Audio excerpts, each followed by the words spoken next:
یا اپنے پاؤں کو ذرا سی حرکت دے اور جائے، یعنی دماغ کو ذرا سا ریلیکس کرے، سوچے اور کہے کہ صاحب یہ والا کام میں کر لیتا ہوں، آپ کیوں کر رہے ہیں؟ نہیں، یہ کسی نے بھی زحمت گوارا نہیں کی۔ تو یہ ہے ہمارے پاکستان کرکٹ ٹیم کے نایاب کھلاڑی کہ جو آپ کو کہیں کسی اور ٹیم میں نہیں ملیں گے۔ ہمارے ہاں بہت سارے لوگ شاداں ہوتے ہیں، نازاں ہوتے ہیں اور یہ کہتے ہیں کہ صاحب ہمارے کھلاڑی تو ان کی تو بات ہی الگ ہے، ہماری جو ٹیم ہے نا وہ یعنی ایسا میچ جیتے گی آپ حیران ہو جائیں گے، ہماری ٹیم ایسا میچ ہارے گی آپ حیران نہیں پریشان ہو جائیں گے۔ اور ایسا آپ نے دیکھا ہے، آپ نے دیکھا جس انداز سے ہم ازراہ مذاق ازراہ تفنن یہ کہہ رہے تھے صاحب ہم امریکہ سے ہار جائیں گے، دیکھو بھائی ہم نے امریکہ سے ہر میدان میں ہارا ہے، ہم کرکٹ میں بھی ہار جائیں گے۔ تو کوئی بندہ نہیں مل رہا تھا جو اس بات پر یقین کرے، سب لوگ یہ کہہ رہے تھے کہ یہ وہ میدان ہے کہ جہاں ہم امریکہ کو ہرا سکتے ہیں۔ خیر ہم نے یہ میدان بھی امریکہ کے حوالے کر دیا۔ اس کے علاوہ جو بھارت والا میچ تھا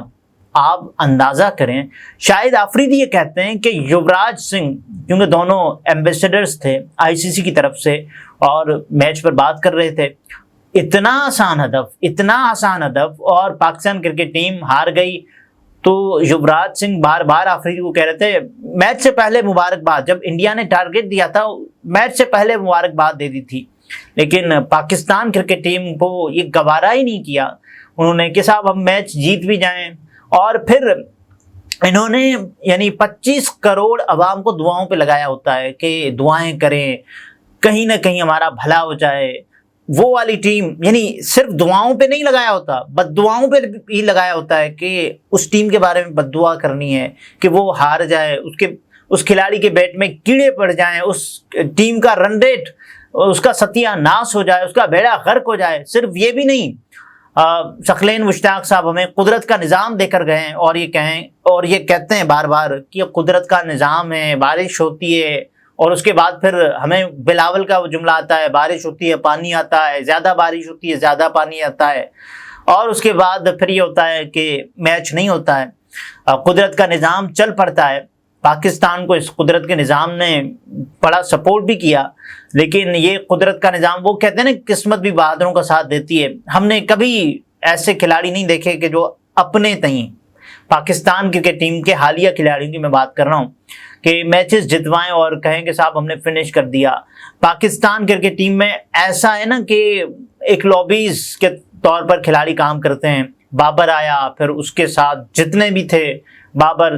خوش آمد میں مصروف، اور یہ تمام چیزیں میں نے آپ نے دیکھی۔ بابر گیا، آپ نے دیکھا کہ ایک نوجوان کو چانس ملا، اس نے باقاعدہ سینچری کھڑکا دی۔ تو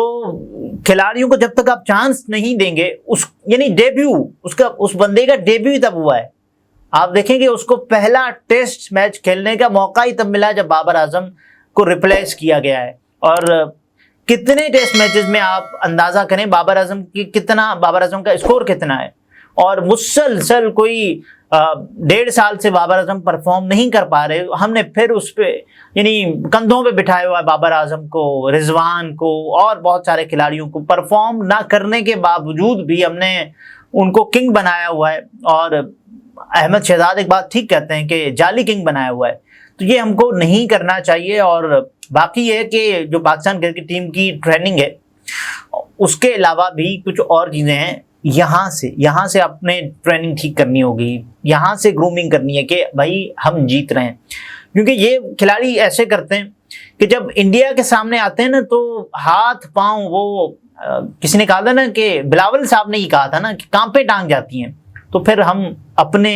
قومی کھلاڑیوں کی کانپیں ٹانگتے ہوئے دیکھتے ہیں۔ تو یہ چیزیں بھی اگر ختم ہونی چاہیے تو ہی پاکستان کرکٹ ٹیم آگے جا سکتی ہے۔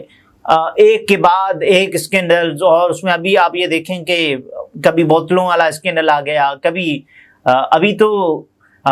حارث رؤوف والا اسکینڈل آپ کو یاد ہوگا، ان کے ساتھ حالانکہ بدتمیزی کی گئی تھی ایک کرکٹ کے فین کی طرف سے، لیکن اس کے باوجود بھی بہت سارے لوگ یہ کہتے ہیں کہ حارث رؤوف کو بھی اگنور کر دینا چاہیے تھا، اور میرا خیال ہے کہ